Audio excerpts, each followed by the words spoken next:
Ada mitos sangat terkenal tentang harapan, namanya kotak Pandora. Mitos ini sebenarnya mau mengingatkan kita bahwa obatnya segala penyakit di dunia ini, apakah penyakit jasmani, rohani, penyakit individual, sosial, itu hanya satu: harapan. Selama masih ada harapan, sejauh itu pula segala kesulitan, segala kerumitan, segala kesusahan akan bisa teratasi. Tapi kalau tidak ada harapan, tidak. Itu kan diawali, kalau di mitosnya Yunani itu diawali dari mitos kotak Pandora. Jadi kotak Pandora itu nama seorang dewi. Jadi Zeus itu musuhan sama Prometheus. Karena Prometheus yang membawa api ke dunia manusia. Nanti Prometheus ini dihukum, jadi diikat di gunung, terus dikasih burung elang-elang Kaukasus itu kan. Jadi jantungnya dimakan elang, terus tumbuh lagi, dimakan lagi, tumbuh lagi. Sampai kiamat hukumannya gitu. Karena dia yang membawa api ke dunia manusia. Tapi katanya orang Yunani, kalau tidak atas jasanya Prometheus, kita tidak akan kenal api. Nah, manusia yang dikasih Prometheus api juga dihukum oleh Zeus. Cuma hukumannya adalah kotak yang diberikan pada dewi namanya Pandora. Pandora ini nanti menikah dengan saudaranya Prometheus. Waktu mereka nikah, oleh Zeus dikasih hadiah kotak, nanti dikenal sebagai kotak Pandora. Katanya Prometheus, hati-hati, Zeus ini sedang mangkel, jadi sedang marah dia. Jangan dibuka kotak itu, nanti bahaya. Tapi karena penasaran, manusia itu kan gitu, kalau dilarang-larang malah penasaran. Situs itu kan kalau diblokir-blokir kan kamu malah penasaran gimana caranya bukanya. Ya, nah, itu cirinya manusia. Pandora juga gitu, dia dikasih kotak penasaran, akhirnya dibuka. Begitu dibuka, keluarlah segala macam hal yang buruk, kejahatan, penyakit, bencana, penderitaan.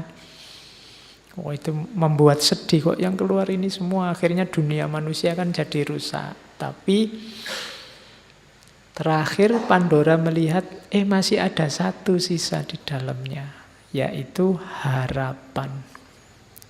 Nah, itu indahnya gaya bercerita mitos untuk menunjukkan bahwa apapun kesulitanmu, apapun kerumitan hidupmu, jangan khawatir asal kamu masih punya harapan. Kuncinya ada dalam harapan. Oke, kita mulai berteori sedikit-sedikit. Harapan adalah dorongan fitrah. Saya bilang tadi dia anugerah Allah yang hanya dimiliki oleh manusia. Binatang tidak punya harapan, tumbuhan tidak punya harapan. Bebek itu tidak punya cita-cita, besok aku kalau besar pengen jadi bebek yang berguna bagi nusa bangsa, tidak ada. Yang punya harapan manusia, fitrahnya, kodratnya manusia bercita-cita, berharap. Yang kedua, harapan lahir karena kebutuhan. Ini boleh kembali ke Abraham Maslow, saya ambil contohnya itu. Karena kita ingin survive, karena kita ingin aman, karena kita ingin mencintai atau dicintai, kebutuhan untuk status, kebutuhan aktualisasi diri. Dari sini kan muncul harapan-harapan. Jadi harusnya secara fitrah manusia itu berharap. Jadi manusia itu kalau bahasanya komputer itu program yang kompatibel untuk hidupnya manusia itu adalah program harapan. bukan program keputusasaan. Kalau kamu menginstal keputusasaan, harusnya crash dengan hidupmu. Jadi orang-orang yang pesimis, putus asa, itu sebenarnya menyalahi fitrahnya. Makanya Allah benci. Disebutnya kafir atau kufur.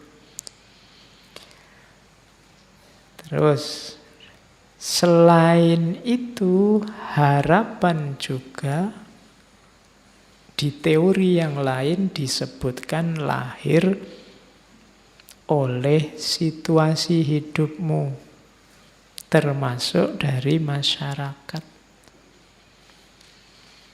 Jangan dikira harapan-harapanmu itu hasil pikiran dan pilihanmu sendiri. Secara tidak sadar sebenarnya masyarakat sekelilingmu, mulai orang tua, guru, teman, tetangga, ikut menentukan harapan-harapan hidupmu. Jadi ada programming dari masyarakat sekitarmu.